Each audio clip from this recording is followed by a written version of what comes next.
दोस्तों मार्केट में बहुत कुछ बदला बदला सा लग रहा है। ये शायद आपको भी महसूस हो रहा होगा क्योंकि बहुत सा हीट, बहुत सी एक्साइटमेंट अब धीरे धीरे ठंडी होती दिखाई दे रही है। क्रिप्टो मार्केट ठंडा होता दिखाई दे रहा है। सबसे बड़ा सवाल यहाँ पर यह है कि क्यों और आखिर चल क्या रहा है मार्केट में इस समय पर। तो हम आज के इस वीडियो में बात करने वाले हैं कि ट्रम्प के स्टांसेस क्या होने वाले हैं और क्या चीजें चल रही है इस समय पर मार्केट में। कल हमने देखा था कि मार्केट में रिकवरी देखने को मिली है और आज एक बार फिर से मार्केट नीचे आता नजर आया। तो आज की इस वीडियो में हम इन्हीं सारी बातों पर चर्चा करेंगे। मेक श्योर वीडियो को लास्ट तक देखिए। साथ ही में क्रिप्टो से रिलेटेड इसी तरह की वीडियोस को देखते रहने के लिए चैनल को सब्सक्राइब करना बिल्कुल भी मत भूलिएगा और आप जरूर ही हमारे टेलीग्राम, इंस्टाग्राम और ट्विटर को ज्वाइन कर सकते हैं, जिनका लिंक आपको नीचे डिस्क्रिप्शन बॉक्स में मिल जाएगा। हेलो दोस्तों, welcome to the crypto byte. और आज हम लोग बात करने वाले हैं क्रिप्टो मार्केट की कुछ बहुत ही इंपॉर्टेंट अपडेट्स के बारे में। दोस्तों मार्केट में एक बार फिर से हमें गिरावट देखने को मिल रही है। बिटकॉइन का प्राइस नीचे आ रहा है, अल्ट कॉइन्स गिरते दिखाई दे रहे हैं और मीम कॉइन्स फिर एक बार ब्लीड करते दिखाई दे रहे हैं। जो फ्लोकिनो कॉइन 24% की ग्रोथ दिखा चुका था वो अब एक बार फिर से गिरकर नीचे आ चुका है। तो यहाँ पर सवाल ये है कि ये चीजें चल क्यों रही है, आखिर ऐसा हो क्यों रहा है और ये चीजें कब तक हमें रिकवर होती दिखाई देगी। तो जैसा कि मैंने पिछले वीडियो में कहा था कि ये जो राइजिंग है ये एक पॉज है और यहां से आप एक्सपेक्ट करेंगे कि अप ट्रेंड देखने को मिलेगा, तो ऐसा नहीं होगा। एक बड़े करेक्शन के बाद ही बिटकॉइन अपने ऑल टाइम हाई को हिट करेगा। यह हमारा फाइनल कंक्लूजन था और आज के इस वीडियो में हम डिस्कस करेंगे कि कब हमें वो ब्रेकआउट, वो ब्रेकिंग पॉइंट देखने को मिलेगा। अभी यहाँ पर सिचुएशन ऐसी है कि मार्केट के जो सेंटिमेंट्स है वो काफी ज्यादा न्यूट्रल है, स्लाइटली फियरफुल की तरफ जाते दिखाई दे रहे हैं, लेकिन ओवरऑल मार्केट फियरफुल सिचुएशन में, सेंटिमेंट में इस समय पर नहीं है, जिसका मतलब साफ है कि लोग अब थोड़ा और कॉशियस हो चुके हैं। इसके अलावा बाय द डिप जो एनर्जी थी वो अब पूरी तरह से फेड हो चुकी है, ठंडी हो चुकी है और अब सब लोग वेट कर रहे हैं मार्केट के एक बार फिर से न्यूट्रल होने का, मार्केट में क्लियरिटी मिलने का, क्योंकि अभी किसी को भी कुछ नहीं समझ रहा है कि हो क्या रहा है। अब सवाल यह है कि ये जो कोल्डनेस है, ये जो मार्केट ठंडा हुआ है, ये हुआ किस लिए है, कैसे हुआ है ये। तो इसके भी तीन बड़े रीजन है। मैक्रो फैक्टर्स की अगर हम बात करें तो यहाँ पर हमें देखने को मिल जाते हैं यूएस बॉन्ड यील्ड्स में राइजिंग, जिसके कारण यहाँ पर जो भी रिस्कियर, नॉन रिस्कियर एसेट्स है, यानी कि जिन्हें सेफर एसेट्स बोला जाता है, मान के चलिए लैंड हो गया या फिर गोल्ड हो गया, तो इन्वेस्टर्स अपना पैसा रिस्कियर एसेट्स से निकालकर, यानी कि स्टॉक मार्केट और बिटकॉइन से निकालकर अब सेफर एसेट्स में डालते दिखाई दे रहे हैं। ये एक सबसे बड़ा रीजन है। दूसरा यहाँ पर रीजन बताया जा रहा है पॉलिटिकल अटेंशन। जैसा कि आप जानते हैं ट्रम्प के टैरिफ्स इस समय पर सर पर बैठे हुए हैं और यहाँ पर ट्रम्प के जो न्यू इकोनॉमिक स्टांसेस है वो भी कईयों बार मार्केट को अफेक्ट करे हैं। साथ ही साथ जैसा कि हम देख पा रहे हैं मार्केट में रेट कट्स हमें देखने को मिले, जिसके कारण यूएस में रिसेशन का खतरा बढ़ गया था और उसके बाद हमने देखा कि मार्केट किस तरह से क्रैश होता दिखाई दिया। अब सिचुएशन ऐसी है कि यहाँ पर फेड कट्स अगर नवंबर में भी हमें देखने को मिलते हैं तो रिस्क और ज्यादा बढ़ सकता है, ना सिर्फ क्रिप्टो के लिए बल्कि पूरे फाइनेंशियल ग्लोबल मार्केट्स के लिए भी। तीसरा सबसे बड़ा रीजन यहाँ पर यह है वेल मूवमेंट। वेल मूवमेंट इसलिए क्योंकि यहाँ पर जो बिग वॉलेट्स है वो ऑफलोड करते दिखाई दे रहे हैं, क्रिप्टो मार्केट से एग्जिट लेते दिखाई दे रहे हैं। कल के दिन हमने देखा था कि वेल्स की एंट्री देखने को मिली थी, लेकिन आज वेल्स एग्जिट लेती दिखाई दे रही है। तो ये बहुत ही कंट्रोवर्शियल है, बहुत ही कॉन्ट्राडिक्टरी है। अब बाकी अपडेट्स को जानने से पहले अगर हम ट्रम्प के स्टांस की बात करें तो ट्रम्प का स्टांस इस समय पर बहुत ही ज्यादा मिक्स्ड बताया जा रहा है, ना सिर्फ क्रिप्टो को लेकर बल्कि बहुत सारी सिचुएशंस को लेकर भी। यहाँ पर एक तरफ तो वो सपोर्ट कर रहा है इनोवेशन को और यूएस को crypto capital of the world बनाने की बात कर रहे हैं। दूसरी तरफ उनका एक और साइड हमें देखने को मिलता है जहां पर वो अनसर्टेनिटी पैदा कर रहे हैं मार्केट्स में, मार्केट को मैनिपुलेट करने की कोशिश कर रहे हैं कई सारी अपडेट्स के कारण, जैसा कि हो गया टैरिफ और दूसरा यहाँ पर रेगुलेशंस, टैक्सेशंस और पॉलिसीज बहुत हद तक अनक्लियर है, कोई भी क्लैरिटी नहीं है यूएस के अंदर। साथ ही साथ यहाँ पर बात की जा रही है कि मार्केट रिकवर कैसे होगा।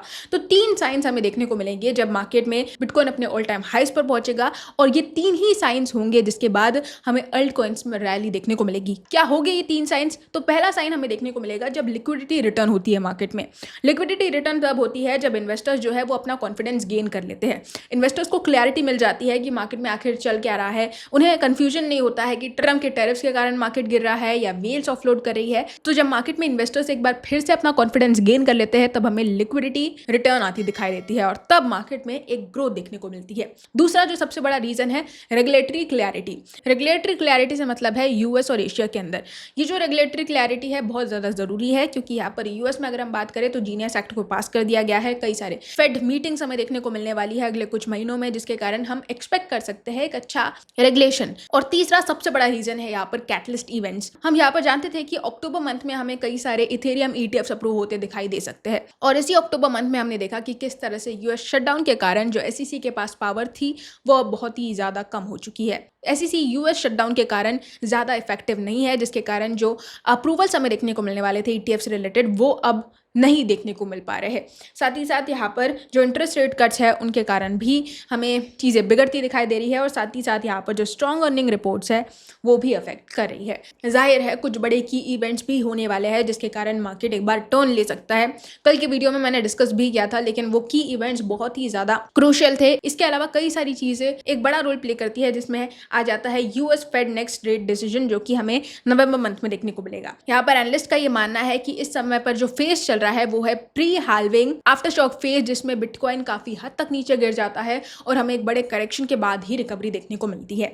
तो जाहिर है ये वही फेज है और कई सारों का ये भी मानना है कि जो इंस्टीट्यूशंस है वो अब क्वाइटली एक्यूमुलेट करते दिखाई दे रहे हैं। हालांकि क्वाइट एक्यूमुलेशन का मतलब है कि ये लोग बहुत छोटे छोटे अमाउंट में बिटकॉइंस को बाय कर रहे हैं, क्योंकि जब बड़े अमाउंट में बाइंग होती है तो हेडलाइन साफ बन जाती है, लेकिन जब छोटे छोटे अमाउंट्स में बाइंग होती है 10, 20, 30, 40, 50, 60 बिटकॉइंस की, तो वो रिकॉर्ड्स में नहीं आता है और कहीं ना कहीं उसी को क्वाइट एक्यूमुलेशन पीरियड कहा जाता है। कई सारे एनालिस्ट यहाँ पर एक्सपेक्ट कर रहे हैं वोलेटिलिटी, ग्रेटर वोलेटिलिटी, और यहाँ पर ये इसे ना ही टॉप कह रहे हैं और ना ही बॉटम कह रहे हैं। इस समय पर हम जो फेज देख पा रहे हैं वो ऑलमोस्ट एक्यूमुलेशन पीरियड के बहुत ऊपर आ चुका है, जहाँ पर वेल्स एक्यूमुलेट जरूर कर रही है क्वाइटली, लेकिन अब यहाँ से एक्सपेक्टेड है कि मार्केट गिर कर हमें एक बड़ी रैली दिखाता नजर आएगा। तो बहुत ज्यादा संभल कर रहना पड़ेगा इस समय पर आपको मार्केट में, और बहुत ज्यादा घबराने की जरूरत नहीं है, क्योंकि इस समय पर बुल्स और बियर्स दोनों यहाँ पर लिक्विडेट होते दिखाई दिए हैं। $300 मिलियन यहाँ पर लिक्विडेट हो चुके हैं बेयर्स और बुल्स दोनों की तरफ से। इसके अलावा अगर मैं हिस्टोरिक डेटा की बात करूं तो ऐसा ही सेम क्रैश हमें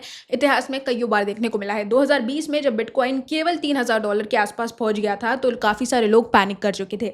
2022 में जब बिटकॉइन केवल $15,000 के आसपास पहुंच गया था अपने ऑल टाइम हाई से गिर कर, तब भी कई सारे लोगों ने गिव अप कर दिया था और वही एक सिचुएशन आ चुकी है। तो इसलिए बहुत ज्यादा आपको कंट्रोल करना होगा, बहुत ज्यादा संभल के रहना पड़ेगा, बहुत ही अपने डिसीजंस को यहाँ पर कंट्रोल करिए, अपने माइंडसेट को यहाँ पर बनाकर रखिए, क्योंकि वही आपको आगे लेकर जाएगा। एक और डिफरेंट पर्सपेक्टिव से मैं आपको समझाने की कोशिश करूँ तो यहाँ पर काफी सारे लोग चार्ट्स, नंबर्स और फ्रेम्स और ग्राफ से आपको समझा रहे हैं, बट कोई भी यहाँ पर एनर्जी की बात नहीं कर रहा, ऊर्जा की बात नहीं कर रहा। जिस ऊर्जा और बिलीफ सिस्टम से यहाँ पर क्रिप्टो मार्केट फंक्शन करता है, क्रिप्टो यहाँ पर सिर्फ डिजिटल मनी नहीं है, ये एक डिजिटल कॉन्फिडेंस है। और यहाँ पर हमारा ये कॉन्फिडेंस, हमारा ये विश्वास डगमगाया जरूर है लेकिन टूटा नहीं है। हर एक बियर फेस जो है, हर एक मार्केट क्रैश जो है, वो एक गोल के साथ आता है, हमारे कन्विक्शन को, हमारे विश्वास को टेस्ट करने के लिए। और अगर आप ये वीडियो अभी तक देख रहे हैं तो आप अभी भी सबसे ज्यादा क्यूरियस है और सबसे ज्यादा गेम में है, और यही एक चीज आपको 80% मार्केट से अलग बना देती है। तो दोस्तों ऐसे ही क्रिप्टो की अपडेट्स आपको इस चैनल पर मिलती रहेगी। मेक श्योर चैनल को सब्सक्राइब जरूर करें, साथ ही में मेरा दूसरा चैनल जिसका लिंक आपको नीचे डिस्क्रिप्शन बॉक्स में भी मिल जाएगा, उसको आप सब्सक्राइब करके रखिए, क्योंकि वहां पर भी आपको कई सारी अपडेट्स मिलती रहेगी। और आप मेरे टेलीग्राम ग्रुप, इंस्टाग्राम और ट्विटर अकाउंट को ज्वाइन कर सकते हैं, जिनके लिंक्स मैंने नीचे दे दिए हैं। आप जाकर उन्हें फॉलो करें, सब्सक्राइब करें और कम्युनिटी में जितना ज़्यादा हो सके उतना जुड़िए, ताकि आप ज़्यादा से ज़्यादा इस क्रिप्टो मार्केट का फ़ायदा उठा सके। दोस्तों आज के लिए बस इतना ही, कल फिर मिलेंगे क्रिप्टो की नई अपडेट्स के साथ। तब तक के लिए एंजॉय द मार्केट।